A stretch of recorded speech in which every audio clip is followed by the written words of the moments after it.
بسم اللہ الرحمن الرحیم. ایک مرتبہ درود شریف پڑھیں. اللهم صل على محمد كما صليت على إبراهيم وعلى آل إبراهيم إنك حميد كما مجيد. صليت على اللهم إبراهيم بارك على وعلى آل محمد وعلى آل إبراهيم محمد إنك حميد مجيد. اللهم بارك على محمد وعلى آل محمد كما باركت على إبراهيم وعلى آل إبراهيم إنك حميد مجيد. جیسے آپ نے گزشتہ دنوں میں حضرت سمیہ کی شہادت اور حضرت یاسر و عمار کی قربانیاں اور اسی طرح سے حضرت خباب کا وہ سلوک جو انمار کیا کرتی تھی. حضرت خباب رضی اللہ عنہ جو انمار کے غلام تھے. ایک مرتبہ اللہ کے نبی نے ان کے لیے دعا کی. اللہ کے نبی کی دعا رنگ لائی. انمار جو حضرت خباب کو لوہے کی سلاخوں کو داغ کر یعنی آگ میں جلا کر آگ میں تپا کر داغ دیا کرتی تھی. اللہ نے ایک ایسی بیماری انمار کو عطا یعنی اللہ نے ایسی بیماری میں ڈال دیا, ملوث کر دیا کہ خود وہ خباب اپنے غلام سے کہتی کہ حکیموں نے طبیبوں نے ڈاکٹروں نے کہا انمار سے کہ تمہاری بیماری کا علاج لوہے کو تپانا آگ میں اور سر کو داغنا.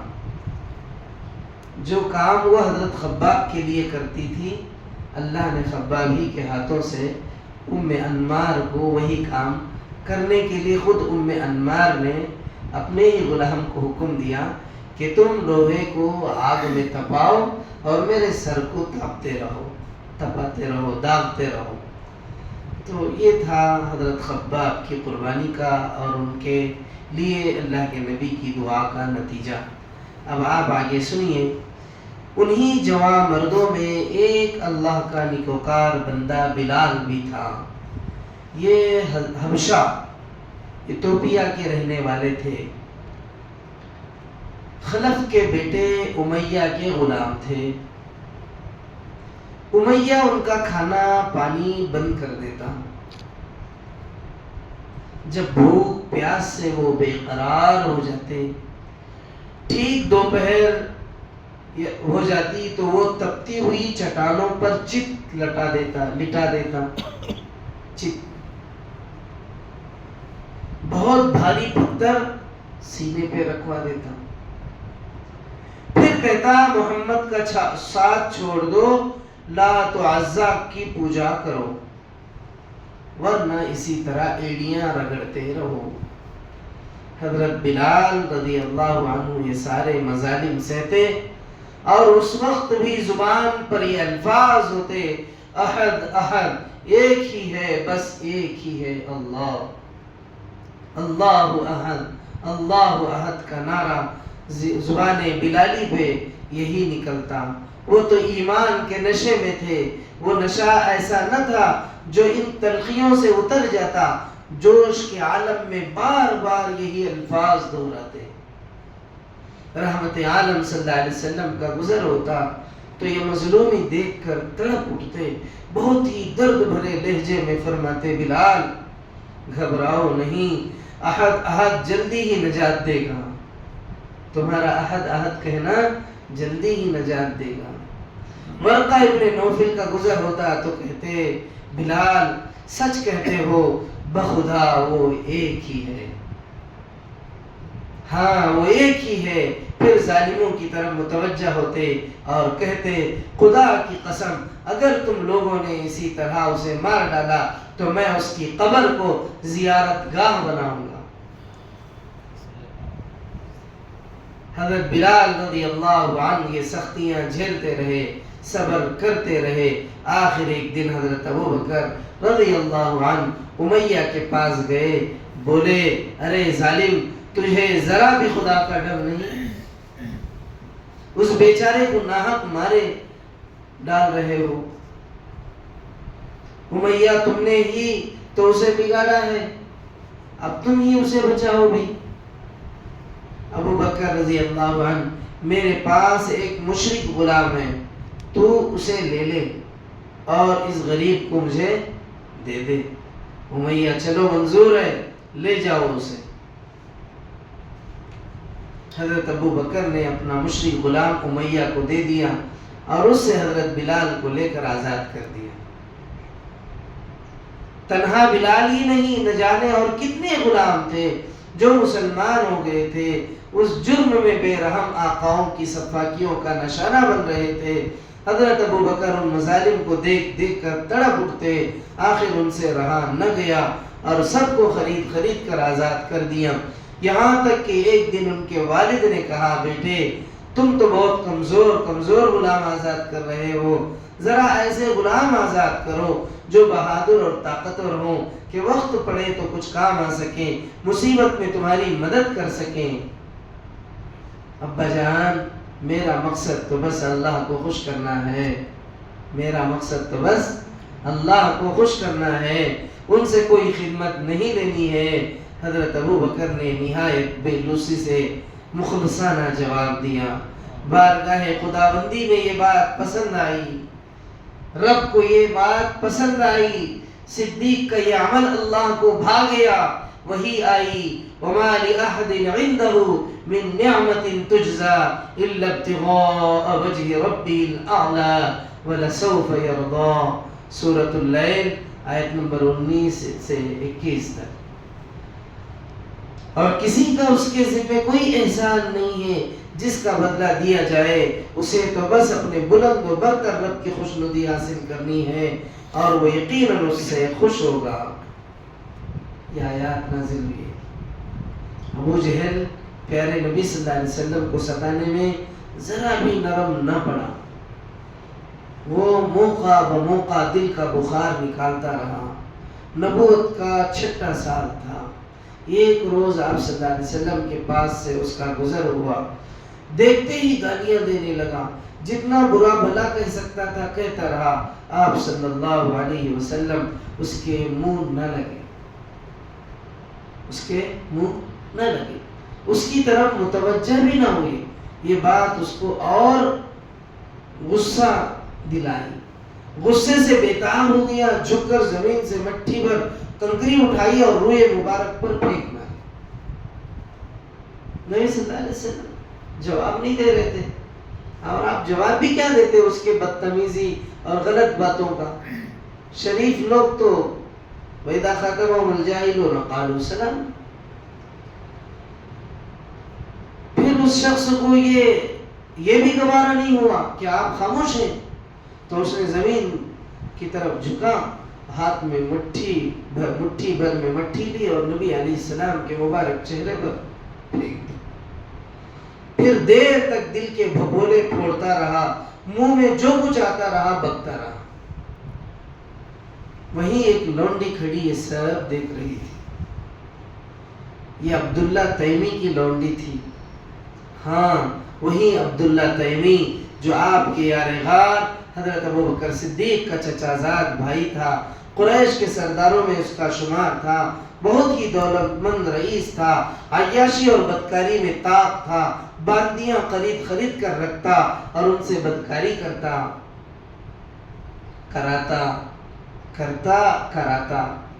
رسول خدا صلی اللہ علیہ وسلم سے دشمن خدا کا یہ سلوک اس لونڈی کا دل بھر آیا۔ رسول خدا سے دشمن خدا کا یہ سلوک، ابو جہل کا یہ سلوک دیکھا نہیں گیا۔ وہ لونڈی جو وہاں کھڑے یہ سب ماجرا دیکھ رہی تھی، اس سے دیکھا نہیں گیا۔ اس لونڈی کا دل بھر آیا کیونکہ اسلام سے اسے محبت تھی، حضور صلی اللہ علیہ وسلم سے اسے الفت تھی، اگرچہ کہ لوگ اس بات سے بے خبر تھے۔ اس نے کسی کو بتایا نہیں تھا کہ آقا اگر جان گیا تو مارتے مارتے برا حال کر دے گا۔ شام کو اسے پیروں کے چاپ سنائی دی، یہ چاپ ابو قبیس نامی پہاڑ کی طرف سے آ رہی تھی۔ دیکھا تو ایک آدمی چلا آ رہا ہے، قد درمیانہ، آنکھیں سیاہ، کاندھے چوڑے چوڑے، چہرے سے وقار اور ہیبت ٹپک رہی تھی، کمر سے تلوار بندی تھی، گردن سے کمان لٹک رہی تھی، پشت پر ترکش تھا وہ تیروں کا۔ وہ کون تھا؟ شیر قریش، حمزہ۔ ہاں حمزہ وہی حمزہ جو عبد المطلب کا بیٹا، حضور اکرم کا چچا، ایک رشتے سے آپ کے خالہ کا بیٹا تھا اور دودھ شریک بھائی بھی، وہ شکار سے واپس ہوا تھا، خانہ کعبہ کا طواف کرنے جا رہا تھا۔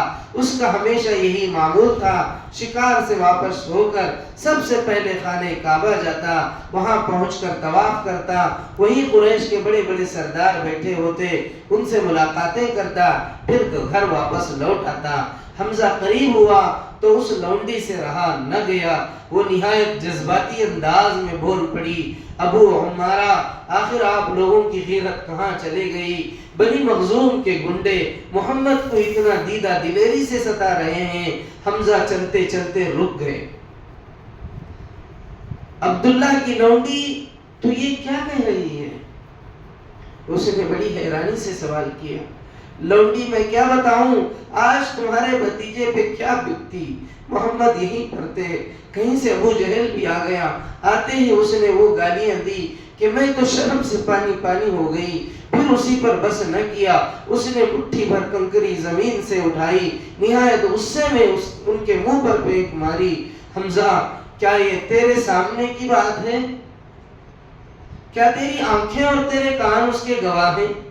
لونڈی، ہاں، میری ان آنکھوں نے دیکھا ہے، میرے ان کانوں نے سنا ہے۔ حمزہ غصے سے لال ہو گیا، لپک کر مسجد حرام گیا۔ آج کسی سے کوئی بات چیت نہ کی، کسی کو سلام تک نہ کیا۔ پہنچتے ہی ابو جہل پر نظر پڑ گئی، وہ لوگوں کے درمیان بیٹھا تھا۔ حمزہ تیزی سے اس کی طرف بڑھا، کمان سنبھال کر اس زور سے ماری کہ اس کا سر پھٹ گیا۔ اب کیا تھا، خون کا فوارہ جاری ہو گیا، پورا چہرہ اس کا لہو لہان ہو گیا۔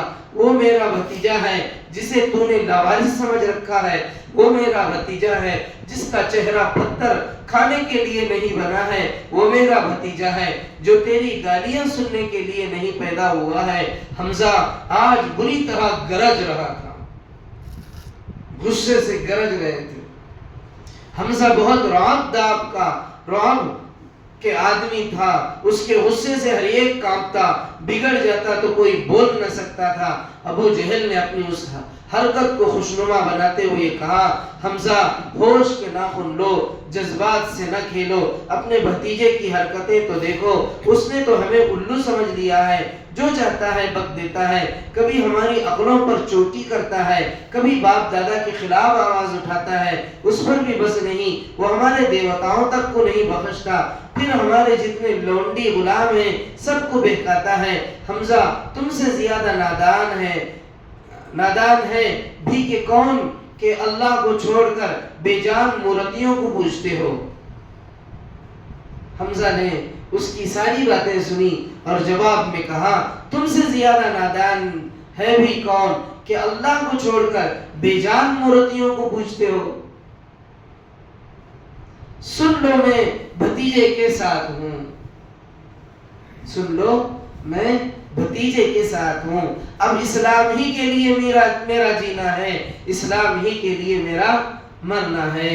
ابو جہل قبیلہ بنو مخزوم سے تھا، وہاں اس قبیلے کے بھی کچھ لوگ موجود تھے، وہ ابو جہل کی مدد کے لیے اٹھ کھڑے ہوئے، بولے، حمزہ ہوش میں رہو، دماغ خراب نہ کرو، کیا تم اپنے دین سے پھر گئے ہو؟ کیا تم بھی محمد کے چکر میں آ گئے ہو؟ حمزہ، جب اس کا حق ہونا مجھ پر واضح ہو گیا تو پھر کیوں نہ مانوں؟ سن لو، محمد اللہ کے رسول ہیں، جو کچھ کہتے ہیں بالکل حق ہے، خدا کی قسم اب میں اس سے نہیں پھر سکتا۔ ہاں، اگر تم سچے ہو اور کچھ بل بوتا رکھتے ہو تو روک کر دیکھ لو۔ ابو جہل نے حمزہ کا یہ غصہ دیکھا تو ڈرا، سمجھ گیا اس کا انجام اچھا نہیں ہو سکتا، ساتھیوں سے بولا، ہٹو، جانے بھی دو، میں نے واقعی محمد کے ساتھ بہت برا کیا، یہ اسی کا رد عمل ہے، اب حمزہ کو مزید غصہ نہ دلاؤ، وہ ٹھنڈے ہو جائیں گے تو سارا معاملہ درست ہو جائے گا۔ حمزہ نے بھرے مجمع میں اسلام لانے کا اعلان کر دیا، پوری بے باکی سے کہہ دیا، میرا دین وہی ہے جو محمد کا ہے۔ یہ پہلا شعر تھا جس نے بھرے دربار میں کلم کلا، اور وہ بھی دشمن اسلام، کٹر دشمن ابو جہل کو مار کے، اس کا سر پھوڑ کے سب مجمع عام کے سامنے اپنے ایمان کا اعلان کیا. اسد اللہ و اسد رسولی، اللہ اور اس کے رسول کا شیر حمزہ. پھر لوٹ کر گھر آئے اور سوچتے رہے کیا میں جو کچھ کہہ کے آیا ہوں صحیح ہے؟ کہیں میں نے غلط اعلان تو نہیں کیا؟ کہیں میں جذبات کی روح میں تو نہیں بہ گیا؟ آنکھوں میں رات کٹ گئی، پوری رات جاگتے رہے اور دعا کرتے رہے، خدایا مجھے سیدھا راستہ دکھا، میرے دل کو قرار عطا فرما. صبح ہوئی تو ایسا معلوم ہو گیا گویا سینے کے پٹ کھل گئے، دل کو پورا اطمینان ہو گیا، باطن نور یقین سے جگمگا اٹھا. بھاگے ہوئے بھتیجے کے پاس آئے، اپنے اسلام لانے کی خوشخبری سنائی، مرتے دم تک دین کے لیے جان لڑانے کا عہد کیا. حمزہ کے اسلام لانے سے ایمان کفر میں زلزلہ آ گیا، باطل ایک بہت بڑے بہادر اور جان باز سپاہی سے محروم ہو گیا. حمزہ کے ایمان لانے سے آپ صلی اللہ علیہ وسلم کو کتنی خوشی ہوئی اس کا اندازہ کون کر سکتا ہے. لوگوں نے دیکھا اس وقت چہرے مبارک گلاب کی طرح کھلا ہوا تھا، چاند کی طرح چمک رہا تھا. بے اختیار آپ کی زبان سے نکلا خدایا حمزہ کو ثابت قدم رکھ. کیونکہ حمزہ قریش کے نامی گرامی پہلوان تھے، ان کی بہادری کا ہر طرف چرچا تھا، ہر چھوٹا بڑا ان سے دبتا تھا. ان کا اسلام لانا اسلام کے دور اقبال کا آغاز تھا. اسی وقت آپ صلی اللہ علیہ وسلم نے یہ دعا بھی فرمائی خدایا عمر اور عمر میں جو تجھے پسند ہو اس سے اسلام کی مدد فرما. عمر اور ابو جہل.